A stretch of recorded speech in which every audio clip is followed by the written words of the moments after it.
Graça e paz, irmãos. Boa noite. Estamos no último domingo do mês de novembro, última mensagem do nosso tema sobre a adoração não circunstancial. É a última oportunidade onde a gente vai ver esse tema da adoração que não é circunstancial. E hoje eu queria convidar os irmãos a lerem comigo o texto de Daniel. Não o 6, que o pastor Leandro abriu o culto, mas Daniel 3, nós vamos ler Daniel 3, a partir do versículo 1.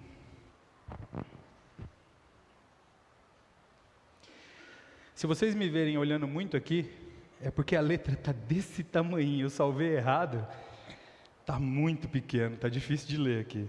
E eu já sou cegueta, então eu vou ter que dar aquela baixada assim para conseguir ler. Diz assim, ó.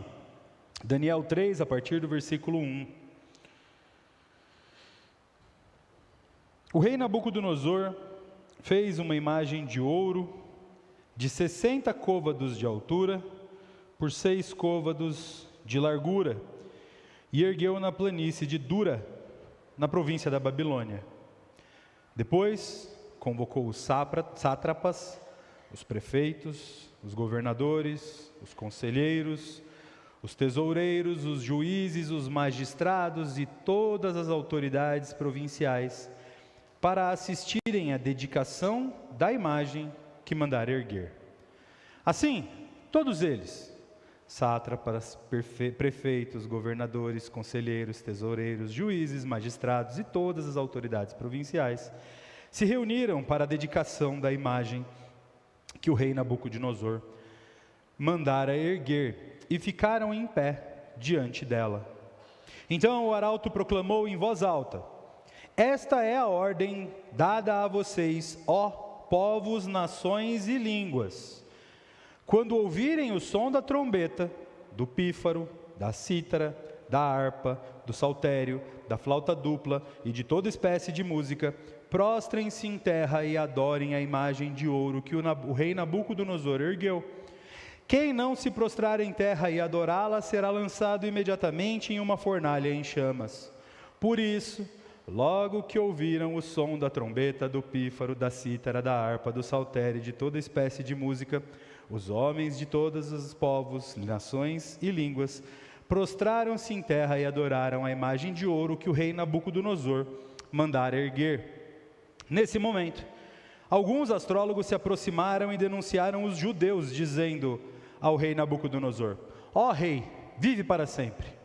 Tu emitiste um decreto, ó rei, ordenando que todo aquele que ouvisse o som da trombeta, do pífaro, da cítara, da harpa, do saltério, da flauta dupla, de toda espécie de música, se prostrasse em terra e adorasse a imagem de ouro, e todo aquele que não se prostrasse em terra e não adorasse, seria lançado em uma fornalha em chamas. Mas há alguns judeus que nomeaste para administrar a província da Babilônia, Sadraque, Mesaque e Abed-nego, eles que não dão ouvidos a ti, ó rei, não prestam culto aos teus deuses, e nem adoram a imagem de ouro que mandaste erguer. Furioso, Nabucodonosor mandou chamar Sadraque, Mesaque e Abed-nego.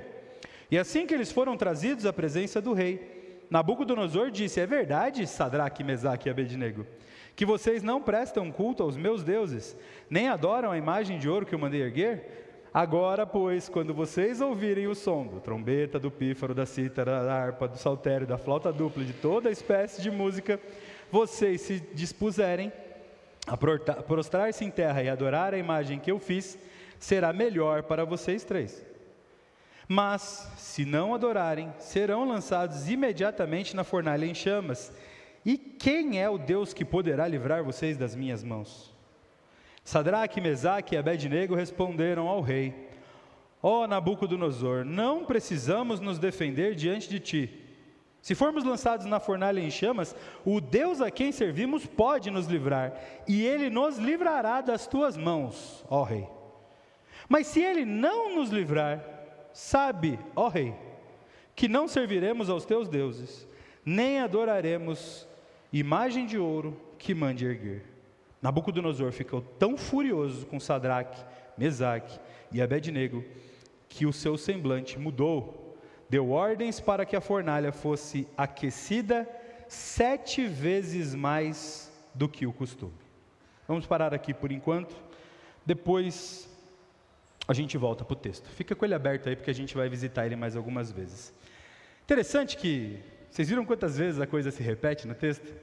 É a cítara, a flauta, e aí depois ele fala o nome de Sadraque, Mesaque e Abednego várias vezes. Por que isso, irmãos? Parece bobagem, né? Parece chatice do texto, mas é que em hebraico isso faz sentido.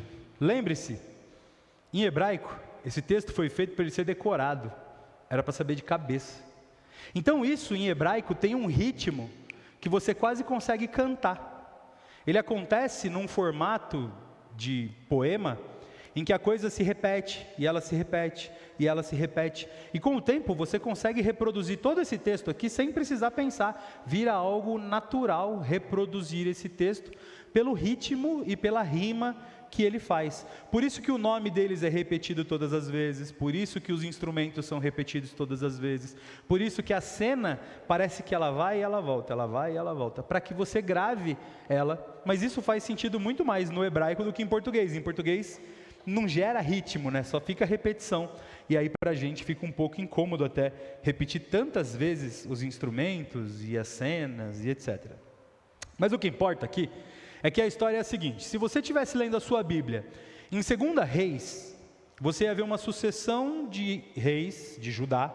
Judá já se separou de Israel. Israel é o reino do norte, que já foi destruído. Judá é o reino do sul, que tem 2 povos, mais uns levitas lá. Mas é basicamente 2 povos. Eles estão no sul, e eles duram um pouco mais do que Israel. Por quê? A esmagadora maioria dos reis do norte foram terríveis, e o povo mais terrível do que os reis. Já do sul, às vezes vinha um rei que era bom, às vezes vinha um rei que era ruim, às vezes vinha um rei que era pior, mas eles ainda conseguiram sustentar a palavra de Deus por algum tempo. Mas chegou um ponto em que Deus decidiu que já era dado o tempo, que ele ia cumprir seus planos, e aquilo que ele prometeu desde Moisés, se você ler Deuteronômio, que é uma releitura de Êxodo, ele fala o que quando ele faz o Shema, né? Ouça, ó Israel, eu sou o Senhor, o teu Deus, que te tirei da escravidão, da terra do Egito.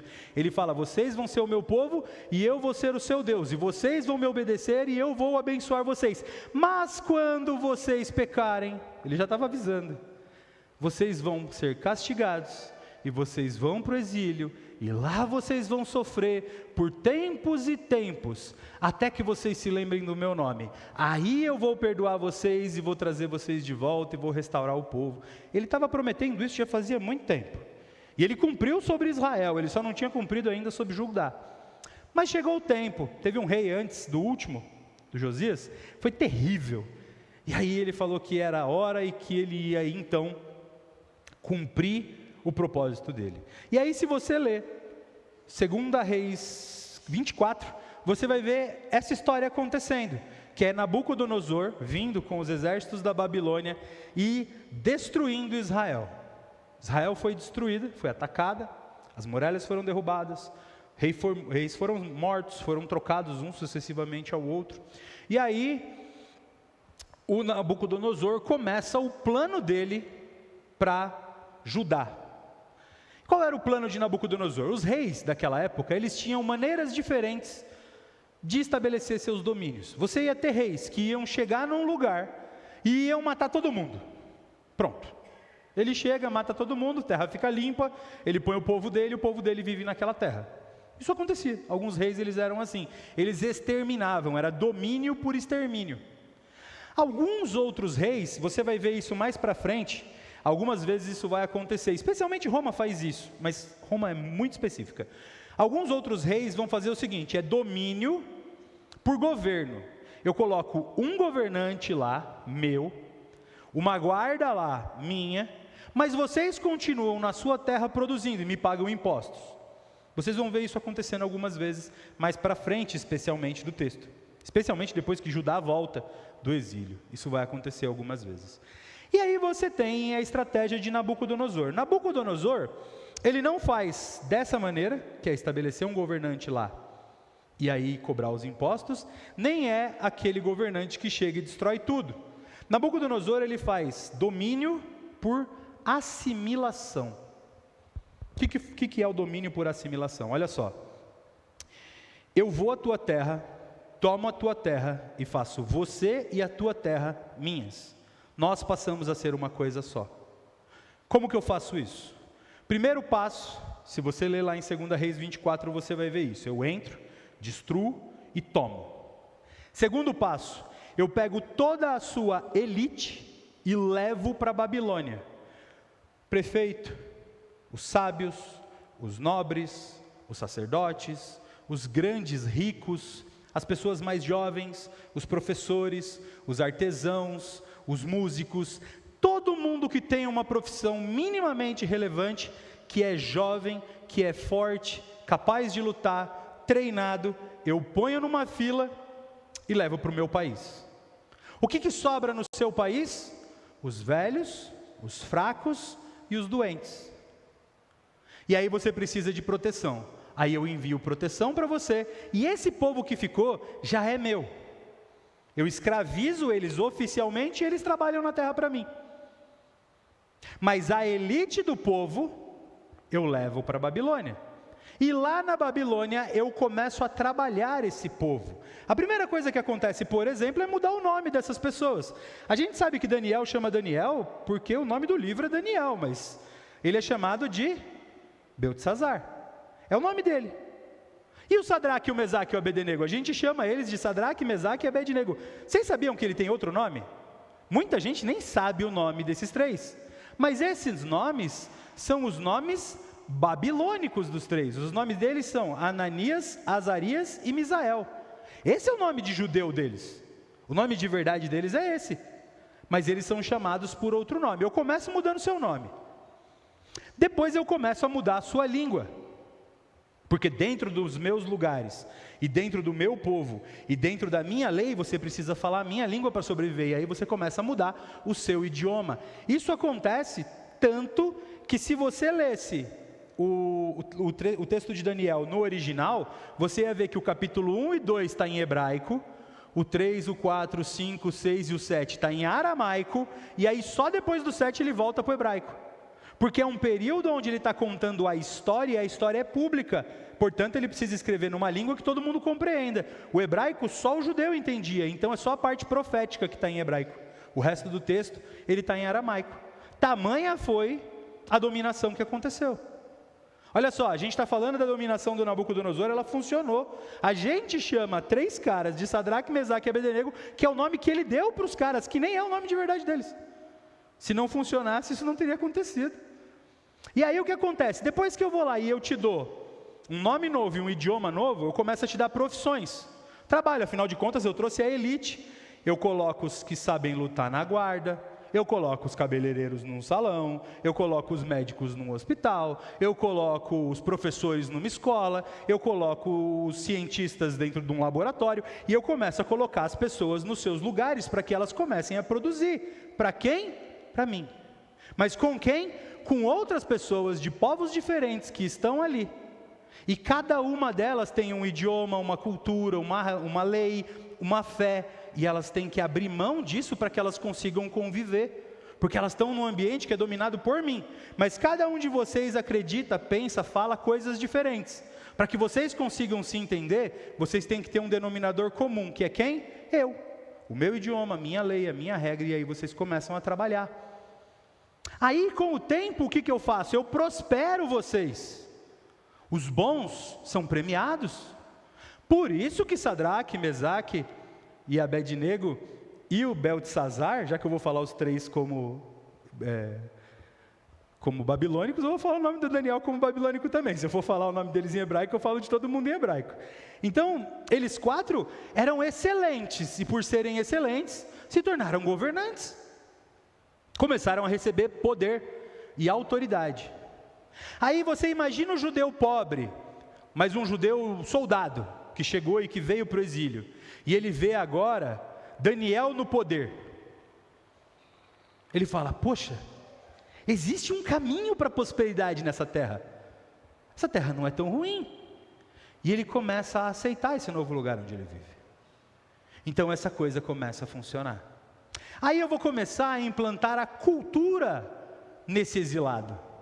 E aí eu começo a fazer ele participar das festas, das cerimônias, dos alimentos, do dia a dia. E aí, depois disso, eu começo a apresentar casamentos entre pessoas de povos diferentes, para que eu comece a fazer o quê? Miscigenação desses grupos.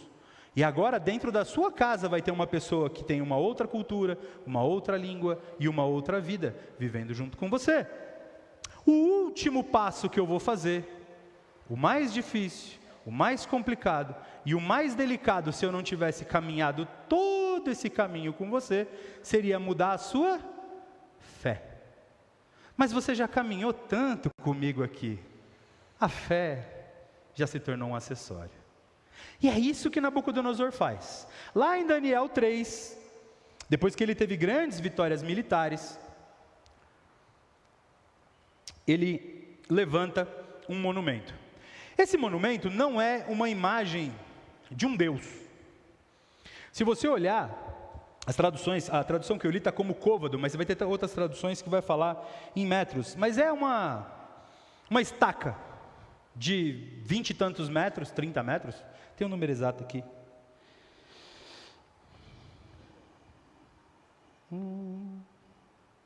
Enfim, os metros não importam, daqui a pouco eu acho. São 20 e tantos metros de altura por quase 3 de largura. É um palitão comprido assim, ó. Sabe aquele obelisco que tem no centro de São Paulo? Mesma coisa. Sabe aqueles obeliscos grandões? É aquilo ali que ele erigiu. Não tem nada de Deus ali. Não é um Deus, não é uma entidade. Porque não é esse o propósito. Olha só qual é o propósito de Nabucodonosor, quando ele levanta aquele poste enorme, e ele chama todos para o centro, para que adorem aquele poste. Eu pego todas as pessoas, de todos os povos, de todas as culturas e de todas as nações, e faço todas elas se dobrarem diante de algo que não tem sentido nenhum, só porque eu mandei você se dobrar. Você não está se curvando diante do meu Deus, você está se curvando diante de mim, e diante do meu poder, e diante do meu império. A hora em que você se dobra diante de mim, do meu poder e do meu império, eu faço com você o que eu quiser. É isso que Nabucodonosor queria fazer. E a prova disso é que ele faz isso assim, olha só, cada vez que tocar a música você faz isso. Não é culto, é pegadinha. É quase como se ele estivesse brincando no ministério infantil, vivo, morto, sabe? É a mesma coisa, de repente ia tocar, você abaixa. Não é culto, não é adoração, é submissão. É isso que ele queria, quebrar o seu espírito, para depois decidir o que você acredita. Tanto que, na hora em que os astrólogos vão reclamar com Nabucodonosor, eles reclamam de duas coisas diferentes. E a primeira não parece estar relacionada imediatamente com a segunda. Eles chegam e falam assim, olha só, rei, eles não cultuam os seus deuses, vírgula, outra coisa, nem se prostraram e adoraram a imagem que você fez. São duas coisas diferentes. É meio como se fosse assim, olha só, você já deixa eles viverem aqui no meio da gente, sem cultuar os deuses do Senhor, você já está passando pano para eles, aí agora eles vêm aqui e não adoram a imagem, você vai fazer o que com isso? Não tem uma relação imediata sobre se prostrar e adorar como o culto aos deuses, são coisas que acontecem concomitantes, mas elas não são a mesma coisa. Aquele ídolo, aquele obelisco, ele não é um Deus em si, entende? Faz parte de um aculturamento, mas aquilo ali não é um Deus. Mesmo porque você está lidando com um povo, o povo todo que está na Babilônia, que ele acredita em qualquer coisa. Todo Deus ali era bem aceito, e todo mundo ali era politeísta. Adorar um Deus a mais não seria um problema. Cultuar um Deus a mais não tem problema nenhum. Nabucodonosor inclui Jeová dentro do culto. Para ele também não tem problema. Aliás, ele mesmo vai falar, olha, não tem problema você cultuar o seu Deus, cultua os meus também. Essa é a coisa. Eu não estou querendo que você pare de fazer o que você está fazendo, eu estou querendo que você faça também o que eu estou pedindo para que você faça. É nesse caminho que eu quero, mas eu quero que você faça quando eu mando você fazer. Quando eu mando você fazer. Esse que é o grande ponto daquilo que Nabucodonosor está fazendo. E aí, quando eles não fazem isso, ele fica irritado, não é pelo Deus deles, eles não têm apego nenhum ao Deus. Tanto que daqui a pouquinho, quando uma outra coisa acontecer, ele ignora a existência do Deus deles e adora o nosso. Entendeu? Não tem apego a Deus aqui? É com ele o negócio. Vocês não estão se curvando a mim. Como que os astrólogos começam essa conversa? Ó rei Nabucodonosor, viva para sempre. Ele está sendo tratado como um Deus. Para eles, Deus era qualquer coisa poderosa. Então não tem problema mais um Deus. O problema está que 3 caras, Ananias, Azarias e Misael, servem um Deus que tem uma lei, e a lei dele tem o primeiro termo: não farás para ti imagem de escultura, e não se curvará diante delas, nem a adorará. Eles não podem fazer isso. Eles não podem. O Deus deles botou na lei, e tem 1, não faça, e tem 2, não adore. Ele não tem essa alternativa. Nenhum outro Deus tinha essas leis. Nenhum outro Deus tinha essas regras. O Deus deles tinha. O Deus deles não divide adoração. Não divide culto. E aí eles são colocados numa situação muito complicada. Muito complicada. Porque se eles se curvam e adoram, eles desobedecem o Deus deles. Se eles permanecem e ficam de pé, eles desobedecem o rei. De um jeito ou de outro, eles vão perder. Mas o tema daquilo que a gente tem tratado nessas semanas é da adoração que não é circunstancial. E a gente falou logo no primeiro encontro que a adoração não é cantar, adoração não é orar, adoração não é se curvar, a adoração é reconhecer a soberania daquele a quem você cultua.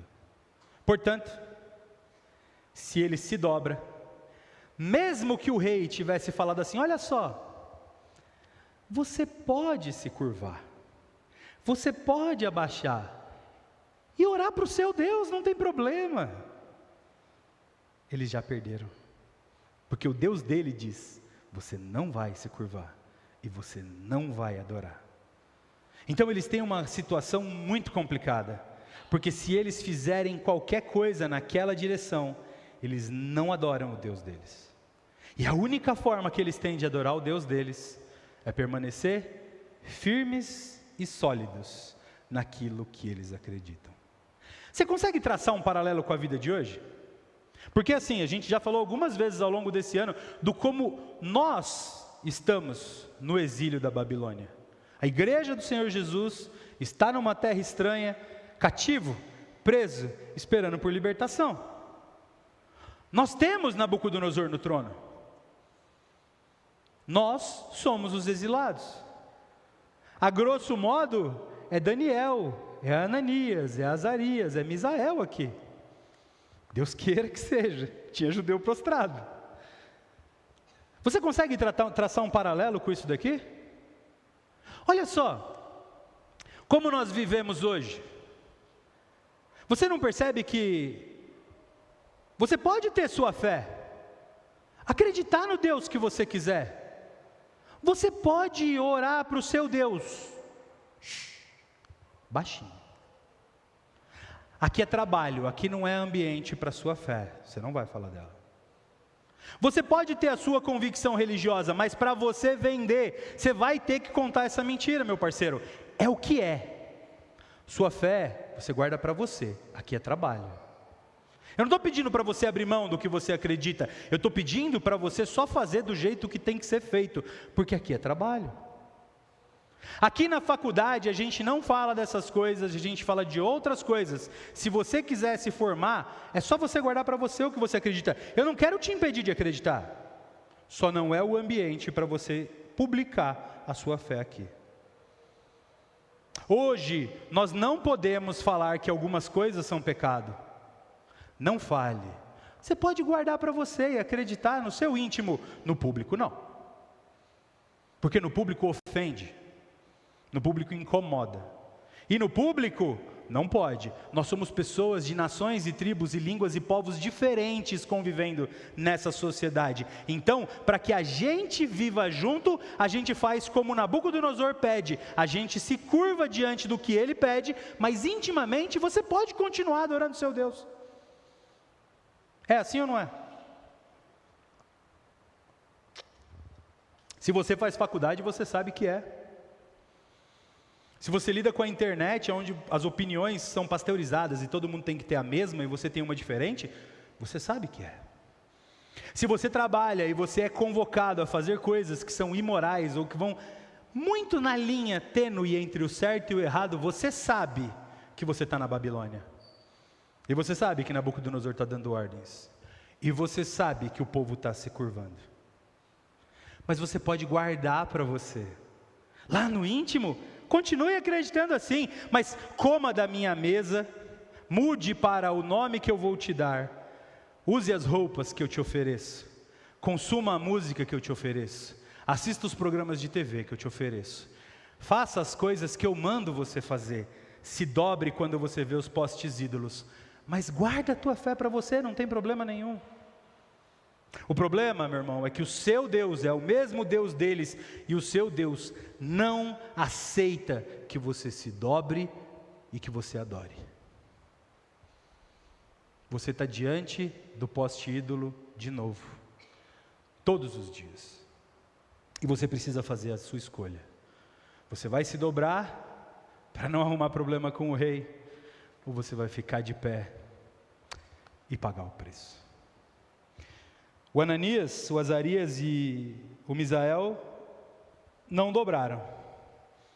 E nos dá a oportunidade de aprender pelo menos 3 lições com ele, que eu queria compartilhar com vocês. A primeira é de que quem se dobra diante do Deus vivo e verdadeiro, não se dobra diante de mais ninguém. Foi isso que eles fizeram. Quando o rei da Babilônia chegou para eles e falou: agora vocês vão se curvar, ou vocês vão ser lançados na fornalha. E ele faz uma pergunta capciosa: e quem é o Deus que pode livrar vocês de mim? Sabe por que ele faz essa pergunta? Porque ele é um Deus, com D minúsculo. E ele tem vários deuses, e ele convive com vários deuses, e ele tem diariamente contato com vários e vários e vários deuses. E nenhum desses deuses faz nada. Você já viu algum Deus do Antigo Testamento, de todos os povos contra quem Israel lutou, fazer alguma coisa pelos seus? Não faz. A parada entre o fiel e o Deus, entre eles, lá na Babilônia, aqui na Babilônia, é assim, ó: eu faço um negócio com esse Deus, e eu vou e eu faço o que eu tenho que fazer. Se ele atende o que eu quero, muito bem, tome aqui um presente. Aí eu pago a minha promessa. Aí eu ofereço um sacrifício. Aí eu entrego uma oferendinha. Aí eu faço uma ofertinha. E aí ele fica feliz. E aí eu fico feliz. Aí eu acho alguém que fez alguma coisa maior do que eu. E aí eu falo: esse seu Deus é mais forte do que o meu. Vamos todos agora ficar com o Deus dele. E aí ele começa a fazer as mesmas coisas com esse Deus. Negócios com esse Deus. Mas na prática, os deuses não interferem nas coisas. Ele vai e ele luta e ele toma. É pela espada, é pelo poder, é político. Aí ele fala: quem é que pode te livrar da minha mão? Ninguém, porque ele tem certeza absoluta de que ninguém pode livrar ele da mão dele. Ele crê num falso Deus, num conjunto de falsos deuses, e ele vive no meio de outros falsos deuses. Só que o problema é que ele está conversando com Ananias, com Azarias e com Misael. Ele não está conversando com qualquer um. Eles têm a convicção absoluta de que o Deus dele é vivo e verdadeiro. Eles sabem que eles saíram do Egito e que eles passaram 40 anos no deserto, no poder daquele Deus. Eles sabem que aquele Deus faz chover comida, eles sabem que aquele Deus faz coluna de fogo, eles sabem que aquele Deus abre o mar, eles sabem que aquele Deus esses dias queimou Baalins. Eles sabem o que esse Deus faz. Esse Deus aqui não é um Deus de longe, de quem você já ouviu falar, não é um Deus que fez o mundo e foi embora, é um Deus que sabe e que conhece eles pelo nome deles. Eles não têm medo. Eles fizeram a escolha deles quando eles se colocaram diante dessa escolha inevitável. Eles se curvam diante do Deus vivo e verdadeiro, e eles não se curvam diante de mais ninguém. E aí a gente vê que eles fazem isso, e fazem isso de maneira corajosa, porque a adoração deles não é circunstancial. A adoração de Nabucodonosor é circunstancial, por isso ele só entende a adoração circunstancial. Se você não faz nada pelo seu Deus, o seu Deus não faz nada por você, o seu Deus está de mão amarrada, porque você está aqui agora, ou você faz, ou você morre, não dá para clamar pelo seu Deus. Eles três sabem que a adoração deles não tem nada a ver com o que eles fazem para o Deus deles, mas pelo que o Deus deles já fez e faz por eles.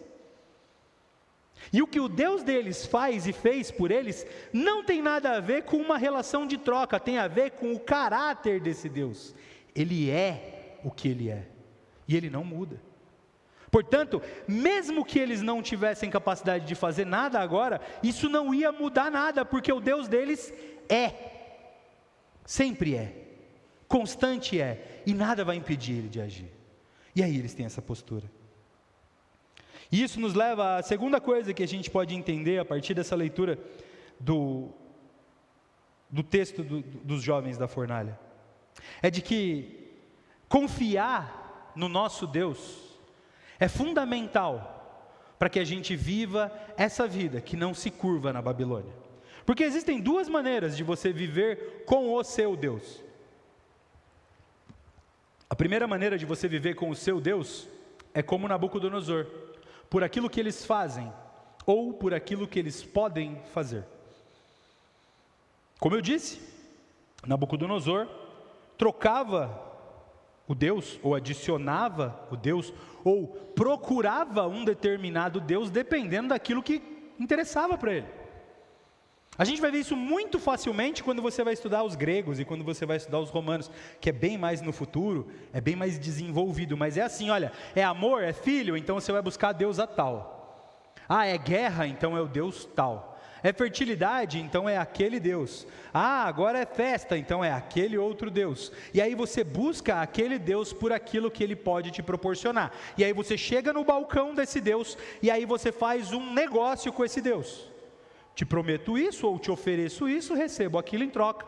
E aí a gente vive. Certo? Muito bem, nós não somos assim, não é?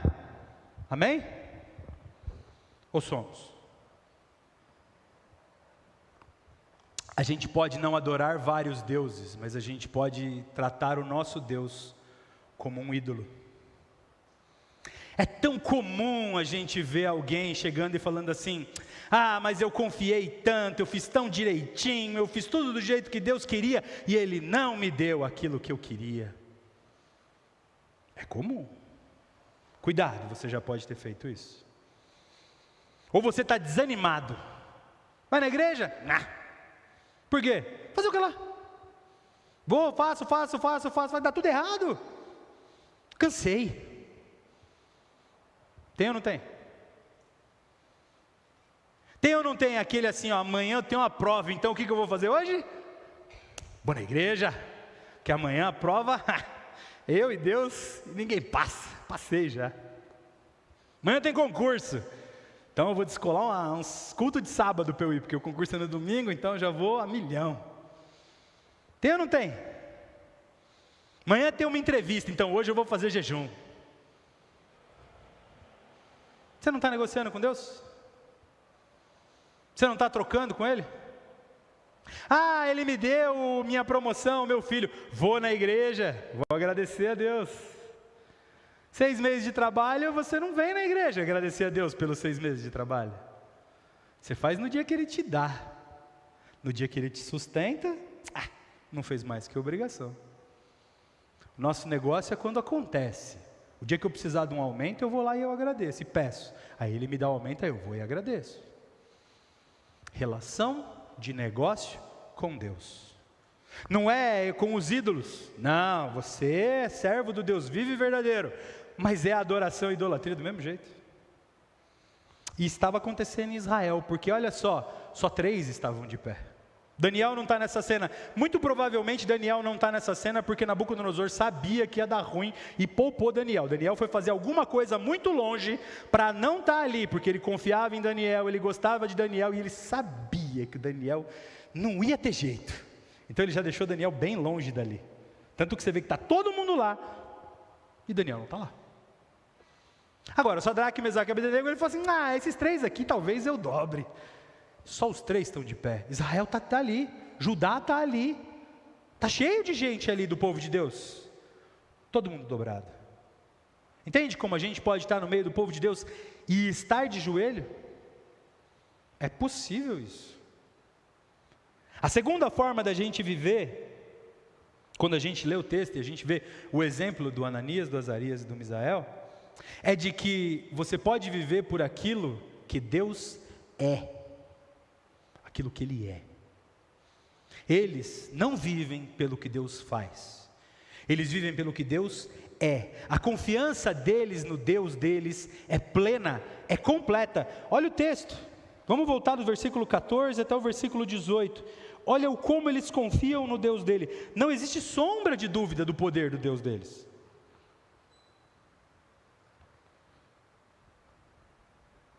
Assim que a minha Bíblia abrir. Então calma. Ela não vai abrir, eu vou olhar por aqui. Diz assim: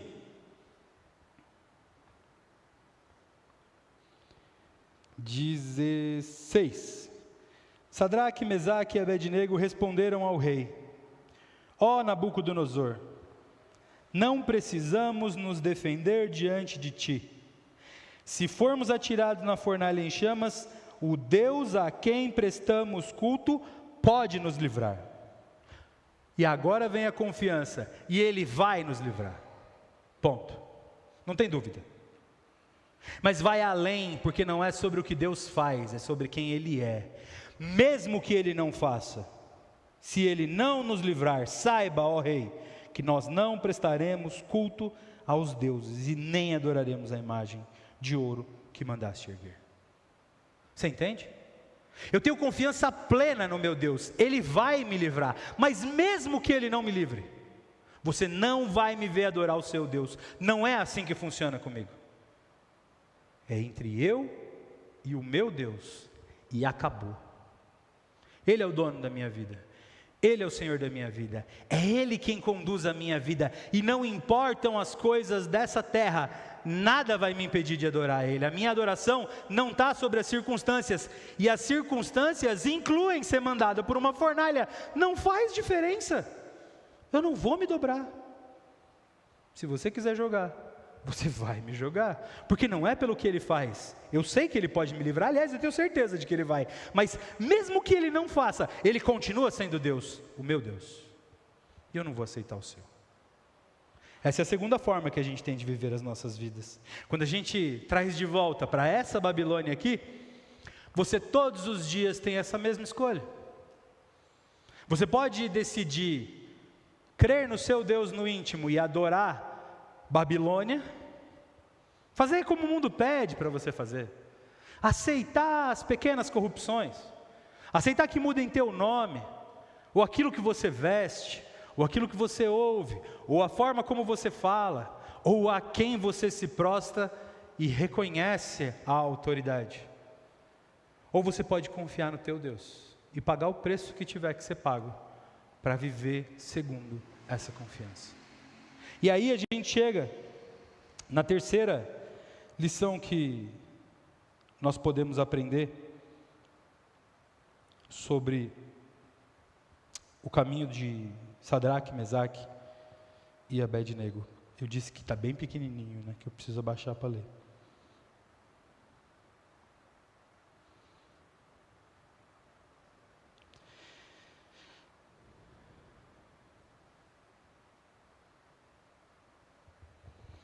A terceira conclusão é de que, ainda que Ele não queira fazer a nossa vontade, Ele ainda assim é o nosso Deus.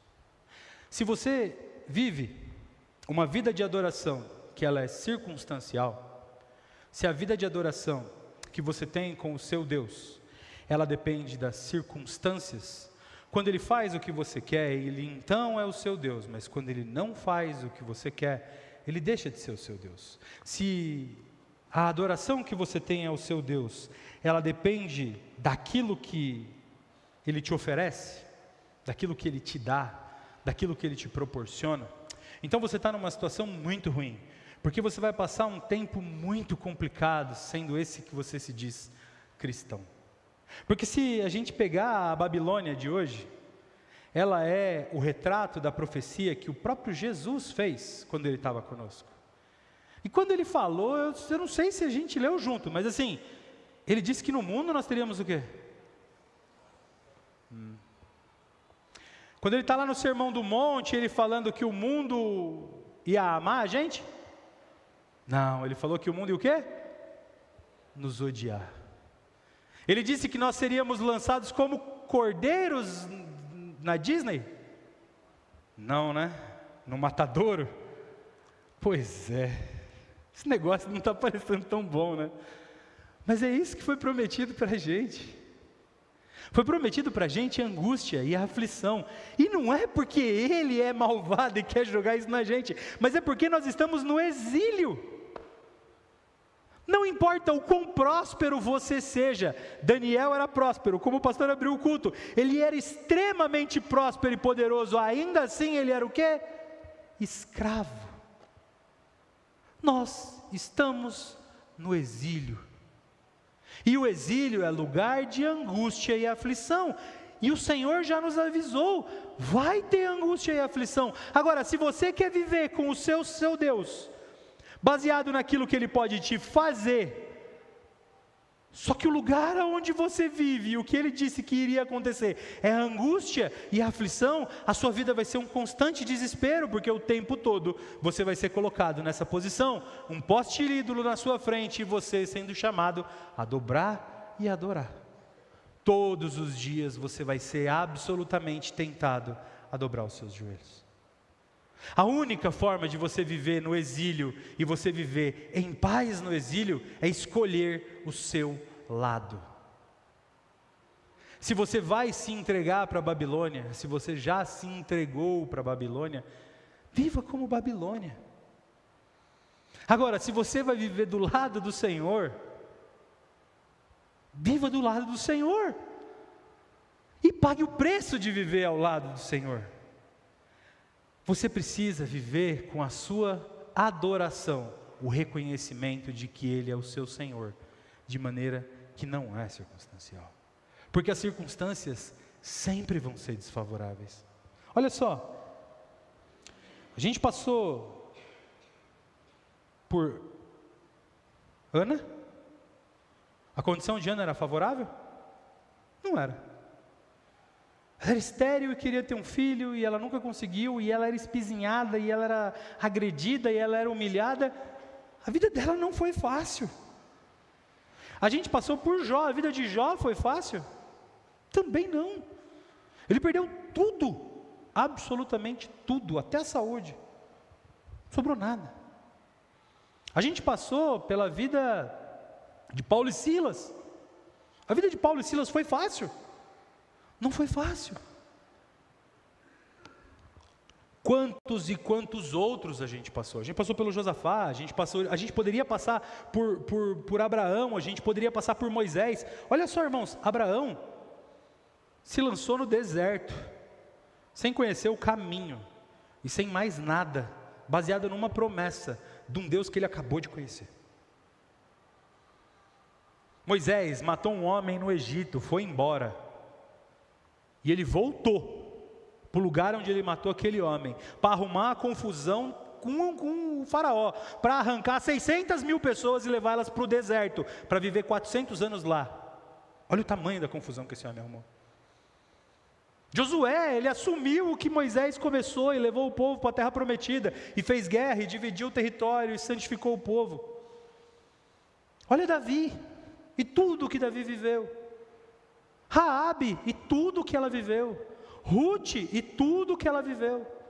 Paulo, Pedro, Silas, todos os outros apóstolos, todos os homens fizeram a mesma escolha de que Sadraque, Mesaque e Abednego. Todos eles foram colocados diante do poste e falados: se dobre, vai ser mais fácil. Nabucodonosor fala isso, ele fala assim: olha, se for bom para vocês, eu acho melhor vocês dobrarem. Você vai passar por isso, meu irmão. A vida vai ser um constante desafio. Se dobre, vai ser mais fácil. Mas todos esses homens que nós citamos falaram: não, eu não vou me dobrar. Eu me dobro diante do Deus vivo e verdadeiro, e eu não me dobro diante de mais ninguém. Mas quando a gente vê o fim da história, a gente percebe que apesar das aflições que Jesus prometeu, o texto termina: mas tenham bom ânimo, porque eu venci o mundo. E aí, quando você vê a história de Abraão, ele foi para o deserto, foi sozinho, foi sem conhecer, sim, mas ele recebeu. Quando você vê Moisés, ele voltou para o Egito para arrumar confusão, sim, mas ele viu Deus. Quando você vê Davi, ele arrumou confusão com Saul, ele lutou, ele viveu uma vida de guerra, sim, mas até hoje nós chamamos o filho de Davi, o lugar dele está lá. Todas essas pessoas que eu citei, todas elas falaram: não, eu não vou me dobrar, e a história delas não acaba ali, porque igualzinho a Ananias, Misael e Azarias, eu creio no meu Deus, e Ele vai me livrar. Eles viveram o livramento. A grande lição que a gente pode extrair daquilo que Sadraque, Mesaque e o Abednego tem para nos ensinar, é a sequência do texto, quando eles são lançados no forno, 7 vezes mais forte, tão quente que mata os guardas que vão lançar eles, e a hora que o rei Nabucodonosor olha lá para dentro, bem de longe, em segurança, ele vê o 4º homem na fornalha, e a hora que ele manda sair, eles saem ilesos de dentro do fogo. Irmãos, todos esses homens que a gente citou, encontraram com o 4º homem, mas todos eles encontraram o 4º homem do lado de dentro da fornalha. A gente às vezes quer viver coisas maravilhosas com Deus, a gente quer viver grandes avivamentos, a gente quer viver grandes experiências, a gente quer viver grandes intimidades, a gente quer ter um despertar, a gente quer ter vida transformada, a gente quer viver coisas grandes, mas para isso, meu irmão, você vai ter que cair dentro da fornalha, você vai ter que parar dentro da cova dos leões, você vai ter que ir para a prisão junto com Paulo e Silas, você vai ter que ir para a caverna junto com Davi, você vai ter que ir para o deserto junto com Abraão, junto com Jacó, junto com Moisés. É lá que Deus se revela, é no lugar aonde só tem você e Ele. A gente costuma dizer assim: agora eu só tenho Deus para confiar. Não, você tem que só confiar o tempo todo, mas é nessa hora, na hora de crise, na hora onde você é colocado diante do mundo, e o mundo fala para você: ou você se dobra, ou você paga o preço, e você fala: pois eu pago o preço. Ali você vai encontrar o 4º homem. Porque se a gente vem hoje, irmãos, nos dias de hoje, a gente vê os testemunhos dos nossos missionários, a gente vê o testemunho dos mártires da fé, a gente vê o testemunho da história da igreja, e o 4º homem continua na fornalha. Quantas e quantas cenas, abre o YouTube e procura os mártires da fé, tem gente morrendo hoje lá, e enquanto ela é degolada, ela está cantando. Se esse homem não está com o 4º homem do lado dele, meu irmão, eu não sei com quem ele está. Mas você só vai conseguir viver dessa maneira se a sua adoração a Deus for completa, se ela for pelo que Ele é, porque olha o que eles disseram: mesmo que Ele não nos livre, Ele ainda é o nosso Deus. E Ele não livrou eles da fornalha, livrou eles na fornalha. Entende? Mesmo que eles não fossem livrados da fornalha, o Deus deles ainda era Deus. Mesmo que Deus não nos livre da fornalha, Ele precisa ser o nosso Deus. Se não for assim, meu irmão, você já se dobrou. Você precisa urgente se levantar. Você precisa urgente pagar o preço. Você precisa viver essa vida de adoração que não dependa de mais nada. Especialmente quando tudo der errado. Esse tema que nós escolhemos nesse ano é meio que isso, quando tudo dá errado. E nós vimos vários exemplos, mas todas essas histórias terminam com o Senhor se revelando e salvando. Com o Senhor se revelando e transformando.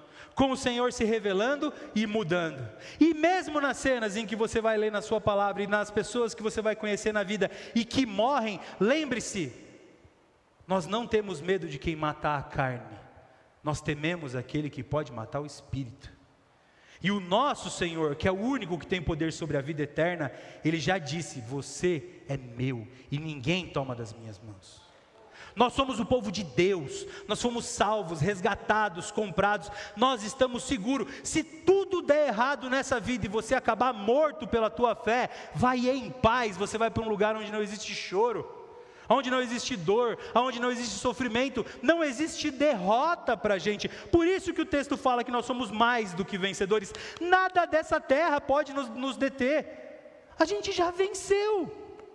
O nosso Senhor já venceu. A gente cantou agora há pouco, porque Ele vive, nós podemos crer no amanhã. Ele vive. A vida eterna foi dada para nós. E sabe qual é a coisa mais interessante? Um teólogo antigo chamado Jonathan Edwards, ele escreveu sobre a fornalha, e ele fala que tem uma coisa muito interessante sobre Jesus, que Jesus, logo antes de fazer essa salvação, que nos dá o poder sobre a morte, Ele estava na fornalha. É só você ler Ele orando e suando sangue. Ali era a fornalha de Jesus. Só que sabe qual que era o problema ali? Ele é o próprio quarto homem, e Ele estava sozinho, e Ele fez isso por mim e por você. E aí eu volto para o texto que eu abri, o primeiro culto. Quem nos separará do amor de Deus?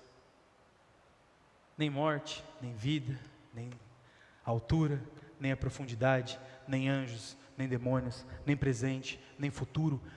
Nada pode nos separar do amor de Deus. E se nada pode nos separar do amor do nosso Deus, a quem nós vamos temer? Irmãos, que no fim dessa mensagem você possa se lembrar daquilo que Sadraque, Mesaque e Abednego falaram para o rei Nabucodonosor, quando ele perguntou: quem pode te livrar das minhas mãos? Eles dizem assim: nós não precisamos nos defender. Não se defenda, mas não se curve jamais. Se você se curva diante do único Deus vivo e verdadeiro, permaneça de pé diante de absolutamente qualquer coisa.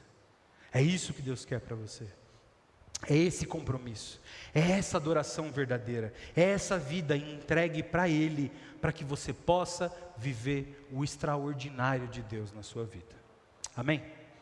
Vamos orar? Pai, nós te agradecemos pela Tua palavra pregada, nós te agradecemos, Senhor, porque ela é efetiva, porque ela é eficaz, porque ela penetra fundo aonde nós não conseguimos, Pai. Ela vai dentro do nosso íntimo, ela visita os nossos pecados, ela visita as nossas dores e os nossos medos, as nossas angústias. E nós queremos te pedir nessa noite, Pai, derrama uma certeza tal como a desses homens, Pai, todos eles. É essa certeza, Pai, de que nós somos o povo Teu, de que nós somos só Teus, e de que nós nos dobramos diante do Senhor, e que diante disso não nos dobraremos a mais nada. Pai, nos dá a força para ficarmos de pé quando o mundo todo se curva. Dá-nos a força, Pai, de dizer não quando todo mundo diz sim. Dá-nos a força, Pai, de trilhar o caminho mais longo, mais árduo, mais difícil. Dá-nos força, Pai, para entrarmos na fornalha, Senhor. Mas nos permita, Pai, em nome de Jesus, ver o Teu Filho lá dentro. Ó Senhor, nós queremos viver grandes e coisas extraordinárias com o Seu Filho Jesus. Nós queremos ter experiências de vida, nós queremos, Pai, ter coisas para contar, testemunhos do Teu agir, e o preço que tiver que ser pago, nós pagaremos, Pai. Ajuda-nos, Pai, a ser uma igreja fiel, ajuda-nos, Pai, a sermos crentes fiéis, adoradores que não dependem do dia, da hora, nem da circunstância, Pai. Que nós possamos ser pessoas que acreditam e que confiam no Senhor por aquilo que o Senhor é e não por aquilo que o Senhor faz. Sabemos que o Senhor faz e pode fazer todas as coisas, e nós só queremos, Pai, a Tua boa vontade. Essa é a nossa oração em nome de Jesus. Amém.